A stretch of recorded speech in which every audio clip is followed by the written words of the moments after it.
To the point, informative, entertaining, and protecting the Second Amendment. Welcome back to Elfster's Rifles and Reloading. And we're kind of getting back to some live reloading events. I know we did a previous live reloading event with your 223, your Recon, didn't we? Yep. Your that was the first time I did it. Yeah, it's first time reloading, and it actually turned out pretty successful, didn't it? Yeah, I shot some pretty good groups. Let me see, make sure our sound is working here okay. Testing 1, 2. How's your microphone working there, Scott? Testing 1, 2.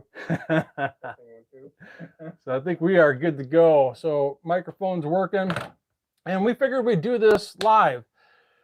And like I said, Scott, on the previous live reloading event, Scott reloaded for his very first time. It was very successful. I mean, we got some pretty sick groups out of that, didn't we? Yeah, there's I don't know how close some of them were, but they were. I know you had told everybody how close they actually were. They were, yeah, like a quarter minute. Yeah, I think it was a little over a quarter minute of angle on one of his best groups when we were doing that low development, and it was really successful. I'm actually pretty excited about getting into this. But you're an avid deer hunter, and you wanted to get something for deer hunting, and I kind of suggested about getting a 6.5 Grendel, didn't I? Yeah, and really getting excited for this year. I've been using a 30-06 Savage bolt action, just a cheap deer rifle that I've had for years, and the last 3 years in a row it's jammed up on me after firing one round. Sent it in, I've gotten it back, should be repaired, but this was the time to upgrade to something new, and I'm excited to do some reloading for it and see how accurate it'll be. And yeah, I mean, it's still warm. We're a ways away from deer hunting, so we might as well do it now before it gets cold, and we can try and lock down some of his low development and try and hunt down a bullet that works well. You know, once again, we're deer hunting in the northern woods of Wisconsin. We're not really shooting bug hole groups. We're shooting more minute of deer, not minute of accuracy, you know? So we're not, I mean, we're always concerned about accuracy, but up here, I mean, we're really not taking a shot over 100 yards, really, are we? 200 at the most. Yeah, it's pretty rare. I mean, at least where you're hunting in the northwest part of Wisconsin, it's pretty, you know, some brush hunting, right? You might do some drives, maybe. Definitely do some deer drives. Yeah, and so with that in mind, being that we're really not going to be taking any shots over 200 yards, and he wanted something not on the low spectrum with 223, but you want something that can actually put down a deer. And I suggested getting a 6.5 Grendel. I have one myself. Matter of fact, if you look at my playlist area, I have an entire reloading series that's edited of how to reload for a 6.5 Grendel. But I figured we'd do this live, being that, Scott, you hooked up with a PSA 6.5. You got a pretty good deal on that too, didn't you? Yeah, it was, I don't remember the total retail, but found some deals and got everything in. And yeah, you bought the upper and lower separately. You hooked up with some different magazines. I just got in a whole different mess of different Duramags here. So we got some different 30, what are these? 26 round Duramags. And also we got some 10 round Duramags here. And I also have some Elander mags that I use for my 6.5 Grendel, but you hooked up with some other 6.5 Grendel Stoners, the Stoner mags, right? Yeah, and you got those off Brown Owls, I think. Midway. So that's gonna be probably a future edited event, obviously, when we shoot these live reloads. Once we get through, this will be your second reloading session then. Yep. And we've done everything live so far. So just to kind of show you what Scott's 6.5 Grendel, this, like we mentioned, is a PSA. I believe this had the 18-inch. 20-inch. Is it 20-inch? 20-inch barrel. So 20-inch stainless steel barrel, PSA upper and lower. He's got the AR Stoner magazine in there, and that came right out of the gate with the MOE grip and adjustable buttstock. And at least for deer hunting purposes, he's going to use a Vortex 1-to-8 power scope with a Vortex cantilever mount. You know, that's an SFP scope, it's second focal plane. It's not only that, but it's illuminated, so it should be perfect for deer hunting in the northern woods, especially when we're not taking shots over 200 yards. He might do some brush hunting. So if he's doing some brush hunting, he can crank that down to say 1x. If he's up in his stand and he's taking shots from roughly 50 to maybe 200 yards, he might crank that up to 3, maybe 4 power. Get a little bit closer view, but leave that his view open so he can see those deer coming out of the woods. He's not trying to hunt down that reticle with something like an FFP. It's a SFP reticle, so the reticle will stay the same size all the way through the magnification. So even on the lowest power, 1x for brush rifle hunting, or if he's up in his tree stand and he's shooting from, say, 100, 200, even 300 yards, you can crank that all the way up to 8 power and the reticle stays the same size. It's dusk or dawn, you can leave that illumination on so he can see it. You know, it's kind of one of the issues of hunting with an FFP scope is that reticle adjusts with the magnification. So your subtension stays true for your holdovers and your ranging through that magnification. I'm not saying you can't use FFP or front focal plane scopes for deer hunting or any type of hunting that matter. It just depends on the application. But at least up here in the Wisconsin woods, I mean, you're getting right out there before the sun even comes out, right? Oh yeah. Yeah, and Yep. so that's where the illumination's really gonna come into play, and you're probably out there until the sun goes down.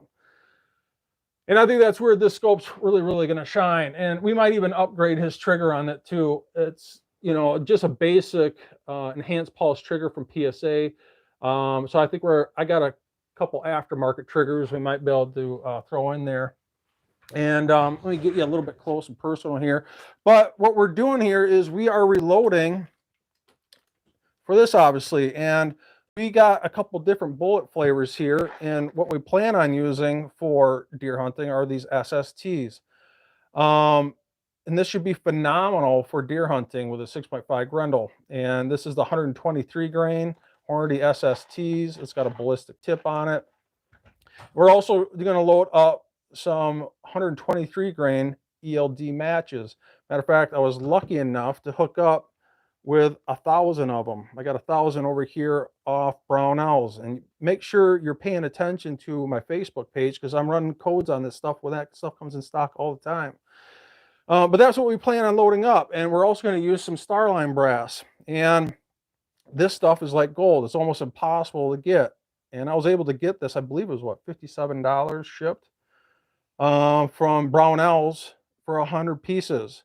And I was able to get enough, I think it was 100, if you're over $150 with promo code, I was able to knock off $15 with a promo code when that came in stock about a month or so ago. But what we did is I gave Scott 2 pieces of factory ammo. I said, go out and shoot these 2 pieces. Matter of fact, I'll bring up a picture of it here. And you can see I had 4 pieces of Hornady black ammunition, factory ammo. And the headspace on this, at least with my calipers, not your calipers, came to 1.2085. And I gave him 2 pieces that I had left over out of the 4 pieces. As a matter of fact, I measured the other 2 pieces just to kind of prove a point. It came out to exactly the same headspace, 1.2085 on those 2 pieces of factory brass. And I gave those 2 pieces to Scott, and he ran out to his buddy's place and shot that out of this new 6.5 Grendel. And just to show you what it fire formed at, and I think you're going to be quite amazed by this, it actually fire formed exactly the same amount as my PSA 6.5 Grendel, and it's quite considerable. Remember, this started at, before being fire formed, factory new at 1.2085, and that brass expanded once it was fired to, and I knocked this out. I made sure I used my FW Arms decapper to knock out that primer. It's super important to do that, especially if you have crater primers. And it expanded to make sure this is zeroed out. So we're zeroed out there. it expanded to roughly 217. This is 2165. We'll just say 217. And this second piece of factory ammunition expanded to exactly 217. So you can see it expanded, if I twist this 217, it expanded from 1.208, we'll just say 209, and expanded up to 207. So that means that that brass expanded when you pulled that trigger, and that sear and hammer came down on to that firing pin. The firing pin hit the primer, and the primer ignited the powder, and that bullet started its journey down the rifle's bore, and that brass expanded and sealed off into the rifle's chamber. That brass became fire formed to his particular firearm, not yours, not mine, but his, at 217. That means the brass expanded pretty much we'll just say 209 expanded to 217, so expanded 8 thousandths of an inch. And that's definitely not precision. You know, usually when we're reloading ammunition, especially for something like an AR, we're trying to bump that brass back from fire formed. Roughly, I would say, I know some people like Eagle Eye Shooting. He likes to do his AR precision reloads at roughly 2 thousandths of an inch bump back from fire form. But I know a lot of guys that will do 3, usually 4,000. It's pretty rare to see it at least in a semi-auto or AR, to bump that brass back from fire form 4,000 inch. I usually recommend for the new reloader to bump back roughly 3 to 4 thousandths of an inch. And, you know, just to show you some other pictures here. Sorry for my dogs are barking upstairs. When we pulled out this Starline brass, and we already sized 25 pieces. We pulled out 50 pieces. We already sized 25 offline, but I still have 25 more to go here for you guys so we can do this live. We measured every single one, didn't we, Scott? Yep. Out of this 50 pieces. And the headspace, I wouldn't say it was all over the place, but the headspace on this new Starline brass, when we took it out of the bag, measured 1.2085 on the high side, and it measured 1.2065 on the low side. So if he is fire forming at, let me grab this again. This is Scott's fire form brass. I made a little note on here, Scott's fire form brass. This was ejected out of his firearm. It fire formed at 217. And usually I would recommend bumping that back roughly 3 thousandths of an inch from fire form. So that usually means we'd want to resize this at 214. Well, you can see on the low spectrum of what came out of the Starline brass, it's 2065. We're never going to get remotely close to that. Remember, it's fire forming at 217. We'd bump that back 3,000 of an inch. Our goal of bumped headspace would be 214. You know, we're way, way over of where we're starting out at, and that's where we're going to have to get some fire form brass before we can get any true precision reloads out of this. And so that's something you got to run into, especially with some automatics. They usually like to give a very generous headspace on these firearms to make sure that whatever ammunition you put in there, whether it's your reloads or especially factory ammunition from different brands, that wide spectrum of factory ammo will function regardless. And that's definitely not precision. You know, more times than not, when you're doing a bolt action, you're only bumping that brass back from fire form 0, maybe 1. I know a lot of guys like to do 2 thousandths of an inch. It just depends on your personal flavor. And usually for ARs, it's usually 3 to 4 thousandths of an inch. So you can see there is such a wide disparity. We're never going to be able to bump this brand new Starline brass to where we truly want it to be. And so we're you know, this is a brand new firearm. And being that it's brand new, it just depends on how it shoots out of the gate. Sometimes a brand new firearm will shoot amazing out of the gate, and sometimes it won't. It just depends. Every firearm's different, and every rifle's bore is different. It's just like a fingerprint. And you're truly just not going to know until you get bullets down that bore. And especially inexpensive firearms like this, that, you know, is a button pulled process for the rifling. It's not, you know, a high-end barrel like a Krieger or Bartling. that has a rifle cut rifling process for making the barrel. These more inexpensive barrels that are button pulled, they usually have a break-in period until you see its true accuracy. And sometimes they're great out of the gate and sometimes they're not. You just don't know until you test it. I always kind of recommend with more inexpensive firearms to get a good solid 50 to 100 50 to 100 rounds on that rifle's bore for do any real true low development, but you just don't know until you test it. But in this situation, his AR has an adjustable gas block, doesn't it? Yep. And what happened when you pulled the trigger for the first 2 shots out of that firearm? It did not fully eject. It did not fully eject because it has an adjustable gas block. Does that mean it's a bad firearm? No. If you were new and didn't know anything about adjustable gas blocks, you probably think you probably thought it was broken or wasn't working correctly, probably, huh? Yeah, well, I knew that we had talked about it before, but yeah, I had suspected, and then my buddy that was with me also said that he thought it was undergassed. yeah. And we're going to have to not only sight in the firearm, but we're going to have to adjust the gas block. So being that we're fire forming, I'm going to write this down here. We fire form. So fire form at 1.217. So 1.217. And we would probably go for a bumped headspace, about 3/1000ths of an inch less than that. So we'd probably be about 214. But the Starline Brass, like I said, is ranging from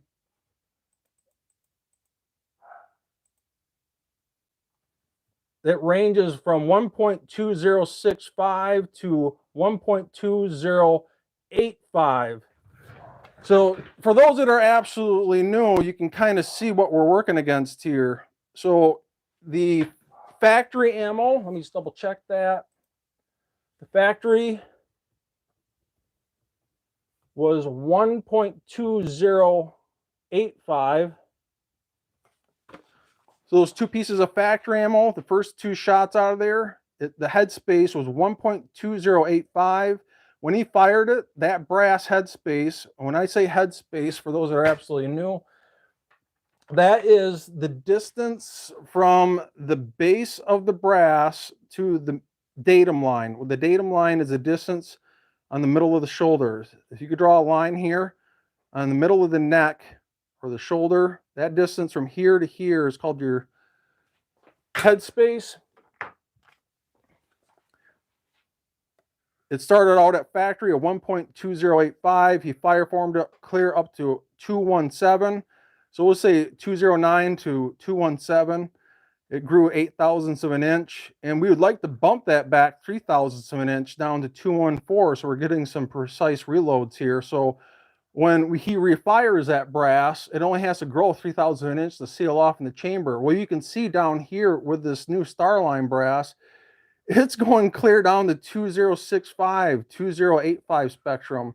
And we're not going to get remotely close to what we desire for a bump headspace. And I always recommend when you get new brass, I don't care what brand it is, if it's the Fua or Starline or cheap Lake City brass, you should always resize that brass. Not so much because you can see we're not going to get close to that bump headspace anyways, but it's more for consistent neck tension. A lot of times those necks are beat up. You might have a slight dent in the neck opening. The slightest dent in that neck opening can scrape copper off that the bullet's jacket when you go to seat it. But you're doing it more for consistent neck tension. So I always recommend resizing that new brass when you first get it to get consistent neck tension. So anyways, enough of my babbling talk here for those that are absolutely new. Let me see who's in the reloading room. Looks like we got 20 watching right now. And Doug B's in the house saying howdy. Jerry Tactical saying Todd and Scott, what's up, brothers? Thanks you for joining me, friend. Excalibur USA is in the house saying fun times. And Jerry Tactical saying 20-inch barrel. Oh yeah. And hell yeah, 123 SSTs and ELDs, awesome. Will Pearson WV saying hello from West Virginia. And Jerry Bear Tech saying I bumped mine, at least I'm guessing he's talking about an AR 2/1000 of an inch on my 6.5 Grendel, and that's exactly what most guys do. I would say roughly 2 to 3/1000 of an inch is typically what I do, usually about 3/1000. I know some guys will go up to 4/1000. I've even heard some guys going 5, but I think that's a little excessive. I would say if you can stay around that 2 to 3/1000 of an inch for a semi-auto or AR, that's great. For a bolt action, usually I recommend 2/1000. I know some guys do none, they do neck tension only. That's a whole nother debate, but it just depends. So, and Jerry Bear Tactical is saying yes, AR. So that's what we're doing tonight. You know, on that first reloading event, if you did happen to watch that, we were shooting as 223. We're using really dirty Lake City brass, and wasn't fired out of his firearm. It was fired out of a most likely a military grade firearm, and I bought that once fired ammunition from someone off Facebook that most likely got it from a military contract. And it was dirty and it had spent primers in it. And we had to pop out the primers using a decapper. And then we had to clean that brass before we could even consider resizing it. But being that this is brand spanking new Starline Brass, it's already clean. It's ready to rock and roll. But like I said, you should always resize brand new brass, and more for the consistent neck tension. So if you got any questions, especially if you're new, jump in the comment section and make yourself known. Yeah, it's a lot, isn't it? Got any questions so far? Not yet. So what we're going to do is off camera, we kind of marginally set up this die already. It's a Hornady full-length resizing die. Being that it's a semi-automatic, you always need the full-length resize. You cannot neck tension only. It must be full-length resize. If you're absolutely new, any semi-auto where you don't have control of that bolt, you can't feel that tension through the bolt handle where that bolt is driven home, usually by a spring or a buffer behind it. You do not get the luxury of doing neck only. You have to full-length resize. If you are doing bolt action, it's single shot. You can do either neck tension, neck only sizing, or most people I know still full-length resize, and they do somewhat of a bump back on that headspace, and it's all personal preference if it's 0, 1, or 2/1000 of an inch from fire form. That's up to you. It seems like most guys nowadays, especially in the precision world, PRS, F-class, you name it, seems like they're mostly using full-length resizing dies, and they're using some type of separate mandrel to control the neck tension. Me personally, I like to keep it simple, stupid. I just full-length resize with a standard full-length resizing die. So Jerry Bear Tech saying, Scott, what adjustable gas block are you running on your AR Grendel? So he bought his bone stock. It has just a standard PSA adjustable gas block on it, straight from the factory. Man, you got a pretty smoking price even during COVID times. I think it was probably under 900, wasn't it? Yeah. Oh yeah. Yeah, and by buying the upper and lower separately, not buying a complete, we'll call it a fun stick because of YT here. You can save some money that way by buying the upper and lower separately. So enough of the babble talk. Let's get going on this. Now, I already got this lubed up. If you're absolutely new to the game, before you resize, especially on this new brass, you have to lube up the brass. If you don't do that, that brass will get stuck in your die. And me personally, what I like to do is I just throw the brass right into my popcorn bowl here. I always use Imperial case wax. There's nothing that you can really substitute for that. I'll get the smallest dab of Imperial case wax on my finger, swipe my hand, and I use Hornady one-shot case lube. I will spray my hand, not too much, and then I'll lightly spray the brass, and I'll work that brass, and then I'll spray it ever so slightly again. I'll work that brass. And I have, full start to finish reloading series in my playlist that you can check out if you want to watch more of an edited video. But we already got this lubed up, and we already got this die marginally set. So Scott, I'm going to let you do this. We already got 25 resized over here. So when you get done resizing, you just kind of throw them in there, and then we're going to throw them in the wash. Frankfurt Arsenal stainless steel tumbler over here to get that lube off, so we can get those cases trimmed up, get the primers seated, drop some powder, and seat those bullets. So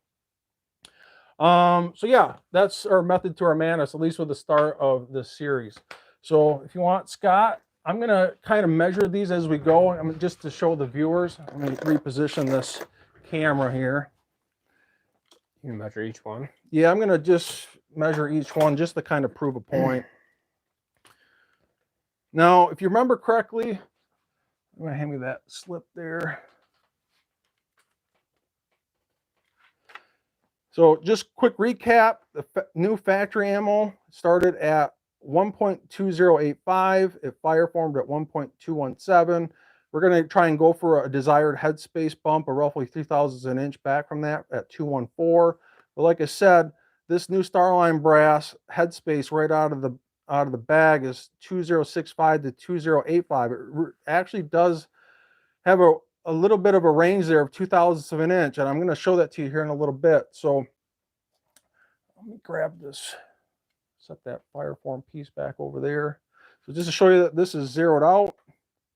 So this is the first piece here. It's already lubed up, and just to show you that it's at 217 or 2065 here, and we got this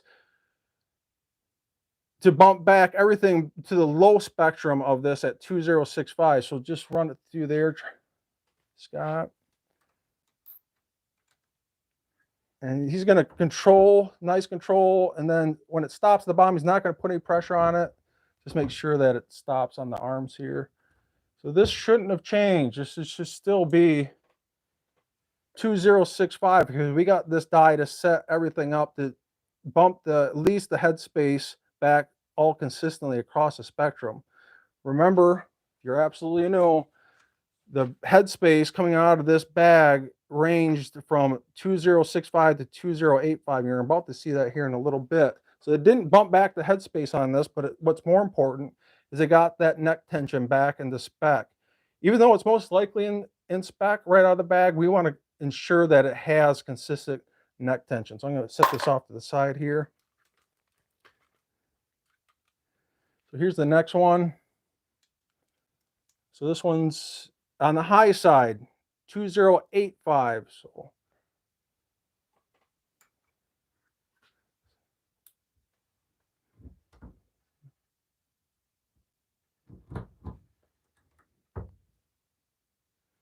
So that was at 2085, and that bumped it back to 2065. This is brand new brass, so this is already at 2065.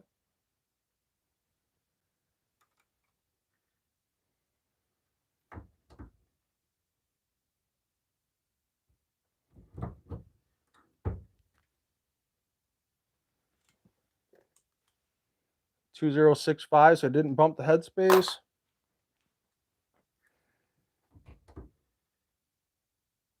Oh, I didn't measure that one, did I? I suppose.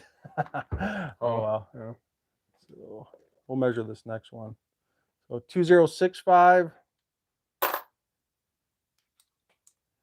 So this one's already at 2065. So like if you're just joining us, this is brand new Starline Brass. Got a little bit of a spectrum on the headspace out of this new brass. So still 2065. So like I said, we're not totally doing this for getting consistent headspace because our headspace is so far off from our fire form, it doesn't really matter. We're gonna have to fire form this anyways. We want to break in the barrel, we want to adjust the adjustable gas block, we want to get the scope sighted in, so I'm not totally concerned about this, but this is 207.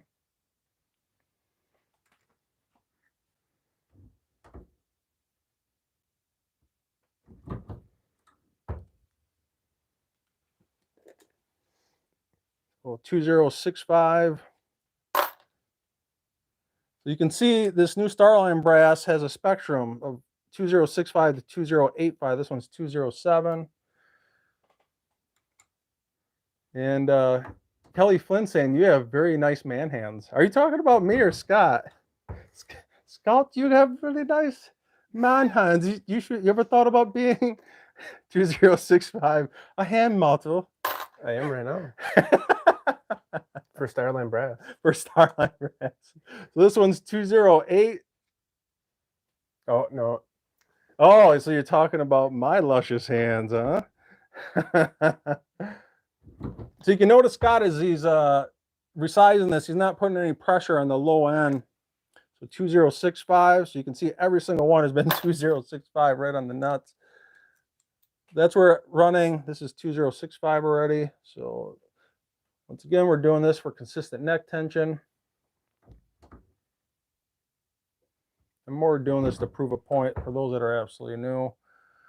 So still 2065.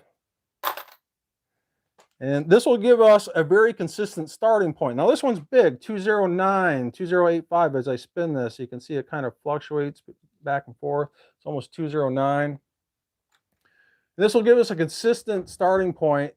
Now, a lot of times brass won't expand that much. It won't expand.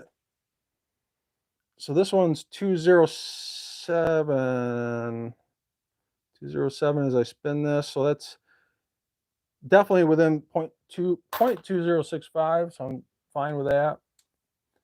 So 2.7. So I'm not going to bore you with all 50 pieces, but just to really prove a point here. So 2065, you can see how consistently this coax press, this Forster coax press is resizing this brass. So this is already at 2065. Kelly likes my chair. Yeah, Scott. he had to step up his chair because he was feeling. How are you feeling about your small chair that we were using in our previous videos? I was feeling shortish. So 2065, you're looking good. So I think I'm not gonna 2085.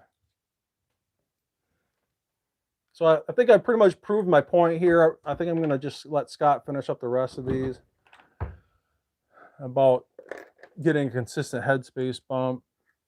So this is 207, so definitely within 2065. I'm happy with that. So just go ahead and throw them in there, Scott. But like I said, once again, to recap this, we started out at factory of 2085. He fired it, expanded to 217, and that was with one fire. That wasn't two, wasn't three, that was one fire. First two shots. Each one was exactly 217, so you can see expanded damn near 8 thousandths of an inch, maybe a little over. And then we're going to try and get a desired bump headspace 3 thousandths of an inch of this. Once we fire, we reload and refire all of these up to 217, and then we can get our desired headspace for precision reloading of 3 thousandths of an inch. So that's the name of the game. I'm going to let Scott finish it up here. And I'm just going to double check some of your comments, especially if you're new. Make yourself known in the comment section there. And I really appreciate the nice words here for our soft, silky hands, mostly done by Case Lube. So what we're going to do once we finish this is we're going to get this into the tumbler here to get the lube off. So we got nice dry brass. Now, some of you might be asking, should you anneal right out of the gate, especially with new brass? You know, we're so far off our target headspace, I don't think it's really going to matter. It's not going to be really precision reloaded ammunition with such a huge headspace difference from fired and what this brass is coming out of the bag at. So I don't think it really matters. But once we reload this and we fire it, we'll definitely anneal that brass. And we're going to use the EP 2.0 annealer here that you can get off our website, EP Integrations, www.epintegrations.com. We sell this for $268, shipped to lower 48 states. And we got tons of them in stock, don't we? Ready to ship. They're ready to go. Boxed up, ready to rock and roll. And we'll definitely be annealing that brass once we've fired this. And if you're asking the question, if you're new, how often do you anneal? I anneal every single time, other than weird instances like this. I probably wouldn't waste my time annealing. It's just that huge of a headspace difference is just not worth it. But once we fire it, clean it, pop out those primers, we're definitely going to anneal that brass before we resize it for the second attempt. And then at that point, it'll be at the fire form headspace, and we're going to bump it back 3/1000 of an inch. And that is the name of the game. So JV is saying, is it easy enough for a beginner to reload? And it definitely is. And I mean, once you've been through it on the first attempt, it was pretty darn easy, wasn't it? Once you look back at it, right? Yeah, once you've done it once, you understand the process. Of course, for me, it's nice having Todd Yeah. to help guide me through this, but it makes sense. It's not a difficult process. It's just and- about learning the method to your madness. yeah, Right? and the results are there. They show nice tight groups with my 223. So really, the truth will be in this 6.5 Grendel Yeah. and what happens when we get shoot down those to- reloads. And it's really about the bullet flavor too. Just because you do reloads doesn't mean it's going to be amazing accuracy. You really got to hunt down what that bore likes to shoot for a bullet flavor. And I've been down that road before. Trust me when I say that. Just because you reload doesn't mean it's going to be an amazing group. Sometimes you have to try different bullet flavors. And we're starting out of the gate with the ELD match and the SSTs. I guess we will find out if they group great or not. And if they don't, we might have to try a different bullet flavor. But like I said, once again, we're just shooting for minute of deer. We're not shooting bug hole group. So I would be very happy if this SST grouped at least 1.5 to 1 minute of angle at 100. Well, it doesn't matter what yardage, but if we shoot a 100-yard 5-shot group or 3-shot group, and it's roughly about an inch, maybe a little over an inch, I think I'd be totally happy with that, because obviously you're gonna be poking holes in the deer's heart at that point, right? Yep. It's not like we're shooting dinky F-class groups here, so. And that's what the LDM match bullets are really all about. But we're not doing that for deer hunting. But we plan on extending the legs out on your Grendel. We take it out to 800,000 yards, and we actually got our the new Vortex Viper 5 to 25 scopes in, don't we? Yeah, really excited to try that out too. Yeah, and he ordered up the what scope now? You got the Vortex 20 minute of angle built in. Yep. Mount. Yep. So that should really help extend the legs out on that 6.5 Grendel when he wants to switch back and forth from, when he's deer hunting. I'm sure he's going to have the 1 to 8 power Vortex Strike Eagle, but when he's trying to get bug hole groups, trying to extend the legs out to 1,000 yards, that's where you're going to throw that Vortex Viper 5 to 25 on there. So, all right. I think that pretty much wraps it up, at least for the first part. Kind of go over what you're doing when you're getting new brass. Like I said, you should always resize new brass, more for consistent neck tension than anything. But you can see in here, there was a little disparity between the low end of the headspace and the high end right out of the bag of roughly 2/1000 of an inch. We bumped that all back down to the low end, all consistent starting space, so that can fire form consistently too. So thanks for the comment, Six Creator. Yeah. See that last comment there, Todd? Yeah, nice. Going to sell my annealies and get one of yours tired of melted wheels. Man, that's not the first time I've heard of that. And that's where the EP20 annealer really shines, is not only that you don't have to worry about melted wheels, but it will adjust from the smallest cartridge, something like 300 blackout, all the way up to 50 BMG in 30 seconds or less, and you don't have to add or remove any parts. And it just plain works. I could care less if it has a hopper or not, especially if you're reloading at 100 pieces or less. You still got to feed the machine. And so, we eventually plan on working with Eagle Eye here, getting an automated case feeder, and we're still working on that. And it is coming. But right now, we got the lockdown block.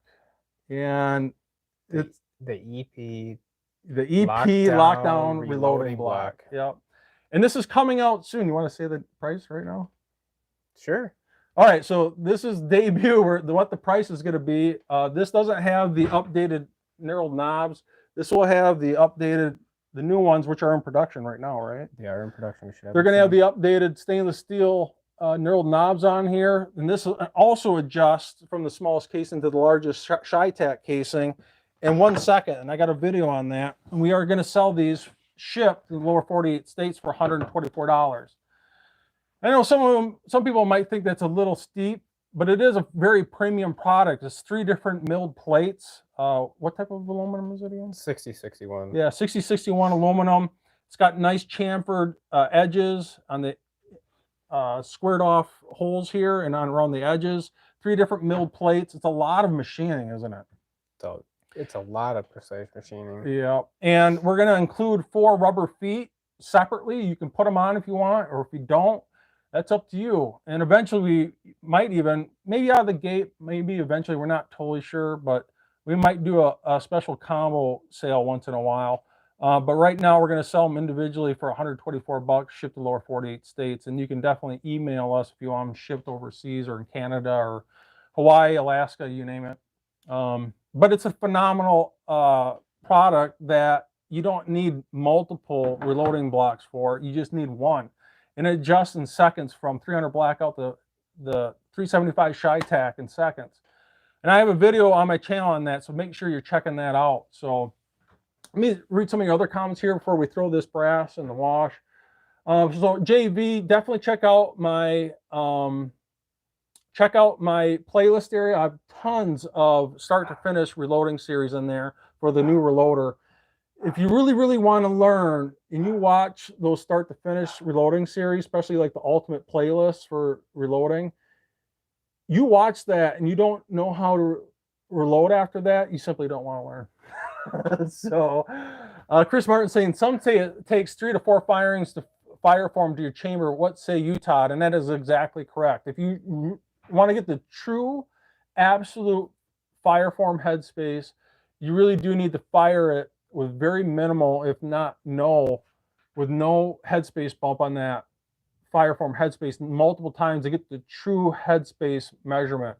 There's a lot of truth to that statement. And that's why when we fire form this, we're going to remeasure it to what he initial fired with the first 2 pieces here. See how consistent it fire formed to. We're going to measure multiple pieces across the spectrum to see if they consistently fire form. But you're right, and it is true. Sometimes you have to fire multiple times to get a true fire form headspace. That's definitely a good point. So thanks for bringing that up. But a lot of times, more times than not, with just one fire, it gets you so darn close. It's like I said, this on just one fire started at factory 2085 and expanded clear up to 217. Damn near 9 thousandths of an inch on one fire. So, like I said, more times than not, on one fire will get you really close, but it's true. 2, 3, I don't know about 4 times, but it does take multiple times to know the true headspace. And a lot of times the brass and the headspace we're talking less than 1,000th of an inch. It has to back off a little bit for it to eject out of the firearms chamber. So JV saying, what are some important tips you would give as far as equipment? Usually when most people are asking that question, I'm usually right out of the gate asking, are you reloading for a pistol? And do you ever plan on progressively reloading for a rifle? And if you are, I would recommend right out of the gate, probably getting some type of progressive press. I know I started out with a Hornady here, lock and load. If I was to start over, I'd probably do something like a Dillon, a Dillon 750 XL or something, or some Dillon flavor, especially if you're going to reload for pistol. You really need, in my opinion, I mean, you can do a single press for pistol, but it's a massive pain in the rear end. I would get some type of progressive press, and you can definitely reload precision ammunition on a progressive press, especially a nice Dillon press. But I always recommend, if you don't know how to reload and you haven't purchased your products yet, I highly recommend watching some of my start to finish videos in my playlist area to not only learn how to reload, but you're going to watch those to learn what you need to purchase. I always say never buy a kit. Kits are a waste of money. You end up throwing half of it away, if not more. And you want to definitely part your reloading setup out. And I always say buy the best that you can afford. And if it's borderline, save a little bit more and buy a better product. Trust me, it will save you money down the road on products you just end up throwing away and not using altogether, especially with a kit. Just do not get a kit. But like I said, as you're watching those start to finish videos in my playlist area, get a piece of paper and a pen and jot. You're like, oh, okay, so I see he's starting out with case lube. I need case lube. I see he needs a primer flip tray. Write that down. Obviously, you need a press, the dies. And as you're watching that video, not only you're learning, but you're writing down a piece of paper, your parts list of what you think you need. And I'm not telling you you should use what I use. Watch other channels, watch their start to finish videos and write down a list from theirs and compare and contrast the two. But definitely do not buy a kit. I'll see that more than twice. You end up wasting your money, trust me. So 6 Creator saying Lapua 6BR brass has to get hot and it melts after 4 pieces. Oh, I'm not sure about that, but JV's talking about the annealers. Oh, annealers. Okay. All right, that's good to know. So yeah, I've heard of that. I actually had annealers before. I actually have a video series on the annealers.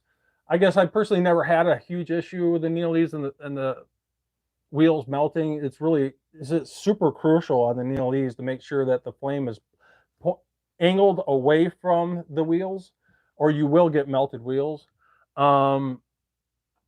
And I actually seen a couple guys come out with videos where you can get shield protectors for the wheels, but not to be biased, but I mean, when Scott and I designed this, we designed it for a purpose, not only to make it super simple and easy to use, but you don't have to worry about things like that. Nope. And it adjusts to all the different sizes. Yeah, and it just plain works. And you can check out our website. We have customer reports on there, one after another, about how phenomenal this product is, especially for the price. So definitely check that out at www.epintegrations.com. Not only for the EP annealer, but we're going to have this here really soon, probably in a couple of weeks, right? So, yeah. Hopefully on sale on the website in a couple of weeks. Yep. So keep an eye out for that for sure. So, Excalibur USA LC saying, I show a variety of presses on my channel. So that's great. Definitely check out his channel. Super knowledgeable guy. Make sure you're subscribing over there. The 6 Creator saying Lyman 8 turret press is great. So, another really good press to check out is the Redding turret press. If you want something that's a hybrid between the precision of a single stage press, something like a Forster coax press, or Area 419-0 on the high end, or you don't want to get a straight out progressive, you can definitely check out a Redding turret press. Highly recommend that one. I've never personally used it, but I know some guys like Highboy Reloading. He loves that press. He swears up and down about how amazing that press is. And yeah, that's the direction I would definitely go, but don't buy a kit. So with that said, we got these all sized. We're going to throw this into the wash. So Scott, if you want to grab that brass.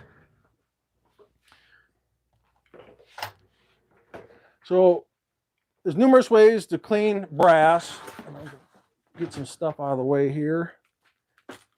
Clip you guys out so you guys can see this a little bit better.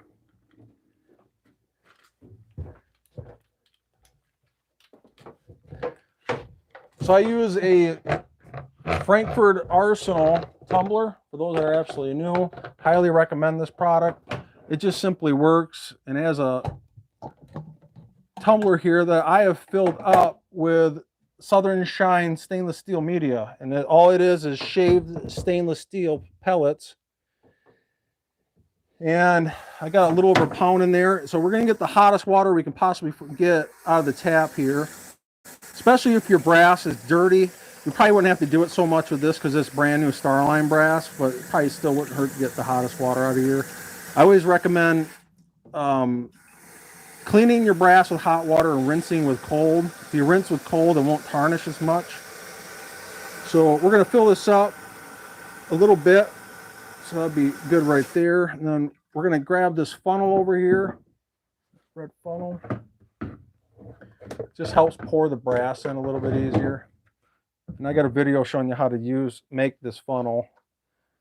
And we're going to dump that in.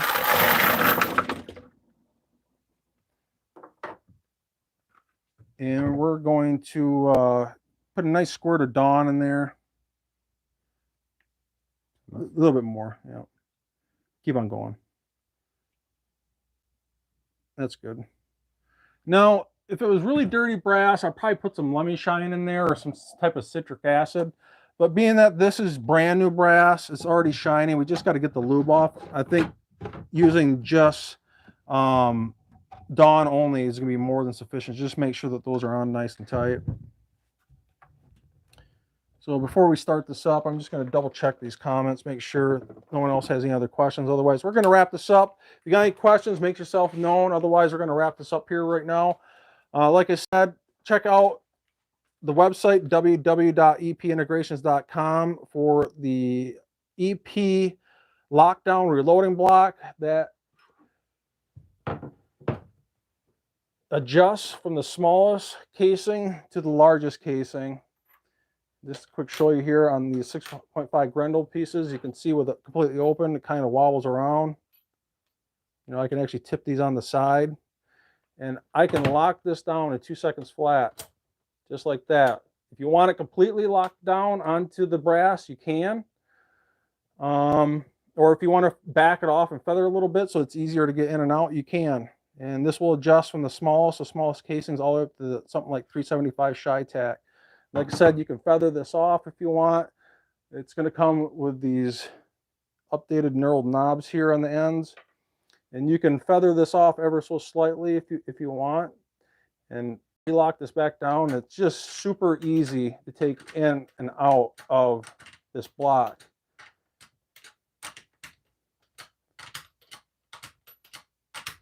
And if you want, say like you're a little bit older, you got some hands that shake a little bit, you can really, really lock this down. When we get these updated knurled knobs in here, you're really going to be able to lock this down nice and tight. And this should be for sale here, I'm going to guess, in the next 2 to 3 weeks for $124 shipped to lower 48 states.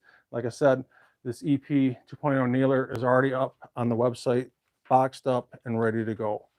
So if you want to sit back down there, my friend, I'm going to double check these comments. Otherwise, we're going to wrap this up. All right. So otherwise, I think that's pretty much it. So is there anything else you want to comment before we roll out? I think pretty much it, huh? No, thanks for joining us tonight. Yeah. Hope you learned something. And we plan on continuing this live reloading event for you guys, especially for those guys that are absolutely new. Make sure you subscribe. And once we wash this for roughly a half hour to an hour, especially being that it's brand new brass, it doesn't need to be washed that much, just enough to get the lube off the brass. We're going to take that out. We're going to double check the length of the brass if it needs to be trimmed, which I highly doubt it needs to be, but if it does, we will trim it. And then we are going to seat primers, and we're going to drop some powder here with the FX120i lab scale, and then we're going to seat some bullets. And then eventually you're going to watch these bullets hit paper, most likely an edited video with Scott's new PSA 6.5 Grendel. And Frankfurt wants to know what awesome sizing dies you recommend for 6mm Creedmoor. So Frankfurt, if you're saying what size dies you recommend, you know, if you're just starting out, you want to keep it simple, stupid. Really depends on your purpose. If you're just hunting, you're not absolutely concerned about, you know, the smallest bug hole groups. I usually use Hornady or Redding dies. I don't usually use anything else. If you want a really inexpensive die, I'm a big fan of the Hornadys. They produce very, very consistent headspace bumps, just like I proved here live. Every single one was exactly 0.2065, every single one. And it depends if you want to decap while you're sizing. I don't recommend decapping while you resize. I always recommend you want to grab that decapper, got to twist it out, pull it up. I always recommend right out of the gate, the first step of any reloading process, regardless if you're full length resize or neck or whatever, you should always pop out those primers for a couple reasons. If your primers have cratered primers, you're going to get more consistent readings with your calipers, so the crater primers don't screw around with your headspace readings. And it also just pops the primer out right out of the gate, so when it does go into your stainless steel wash over here, it gives it more of an opportunity to clean out those primer pockets. And it's just an easy, simple process to do. It should always be your first step in your reloading process, is popping out the old primers with a decapper. And I can't recommend the FW Arms decapper enough. Matter of fact, I have a video on the FW Arms decapper, and I think there's even a promo code within that video giving you, I think it's $10 off or 10%. I can't remember, even with free shipping. Don't quote me on that. It's been a while since I did that video. But if you want the absolute precision out of your reloads with your Resizing Die, I'd probably recommend something like a Redding. If you really want to step it up, you can get a full-length Resizing Die with a bushing to control the neck tension, or you just don't use a bushing at all and you do a separate mandrel process for controlling the neck tension. I always recommend, regardless if it's bolt action or semi-automatic, and I think this is pretty much a general consensus across the board for PRS shooters, F-class, bench rest rifle shooters, you name it, even hunters, they're mostly full-length resizing. The days of doing neck only and not full-length resizing have kind of gone away to the wayside. And most guys are full-length resizing. I like to just keep it simple, stupid. I leave my decapper in there to control the neck tension. But some guys will take that completely out and they'll control the neck tension in a separate process with a separate mandrel die. It's just another step you have to do. It just depends how far down the rabbit hole you really want to jump down that reloading rabbit hole. And sometimes I used to do that way back in the day, and it got so excessive, and I was spending more time with load development than actually enjoying the rifle. So I just kind of went back to my basics, and I just keep it simple, stupid now with a basic full-length Resizing Die. And these Hornadies 100% will do that. But you can, like I said, you can get some Redding full-length Resizing Dies with a separate neck tension collar in there, and they can go well over $100. You know, these Hornady dies are more in like the $30–40 range. So at least that's what I do. Otherwise, I think that's it. Excalibur USA saying Redding or Forester. I agree 100%. Forester is another good brand. But like for me, low end of the spectrum, Hornady. High end of the spectrum would be Redding. Otherwise, I think that's it. Otherwise, I'm going to get this going for an hour, and then after that's ran for, to be honest with you, it's already plain brass. I could do maybe 30 minutes, 45 minutes, just enough to get the lube off. We're going to get that out, and we're going to get that into the Lyman Cyclone case dryer to get the brass dry. And we're going to see you guys in the next part of the series. Take it easy.